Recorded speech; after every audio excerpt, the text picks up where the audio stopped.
9 ফেব্রুয়ারি আমাদের মেয়ের জন্মদিন। ওই দিন আমরা সমস্ত শোক ভুলে তার বিচার না পাওয়ার 6 মাস প্রতিবাদে রাস্তায় থাকব। এই বছর প্রথম জন্মদিনে ও আমাদের কাছে আর নেই।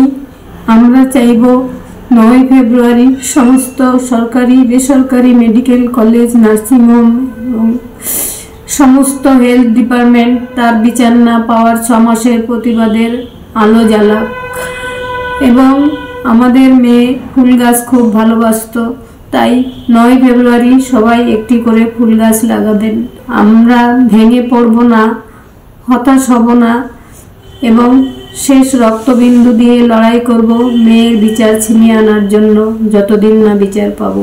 কি অবস্থা ভাবুন, অভয়ের মা বাবা কাঁদতে কাঁদতে বলছেন যে সামনে জন্মদিন আছে মেয়ের, প্রত্যেকে রাস্তায় নামুন, অনুরোধ করছেন একটা করে ফুল গাছ অন্তত লাগান, ওই ফুল গাছের মধ্যে অভয়া বেঁচে থাকুক। বিচার ছিনিয়ে আনা এখনো অনেক বাকি রয়েছে। আমি জানি না যে এ রাজ্যের ক্ষেত্রে এরকম সবকিছুর সংজ্ঞা বদলে যায় কি করে। এ রাজ্যে স্ত্রী আছে কিন্তু কন্যার জন্য স্ত্রী, কন্যাশ্রী রয়েছে একটা প্রকল্পে শুধুমাত্র, কিন্তু কন্যার জন্য স্ত্রী বা সেই কন্যার জন্য সুরক্ষা, তার নিরাপত্তা, তার অপরাধীর শাস্তি, সেক্ষেত্রে কোনো স্ত্রী নেই।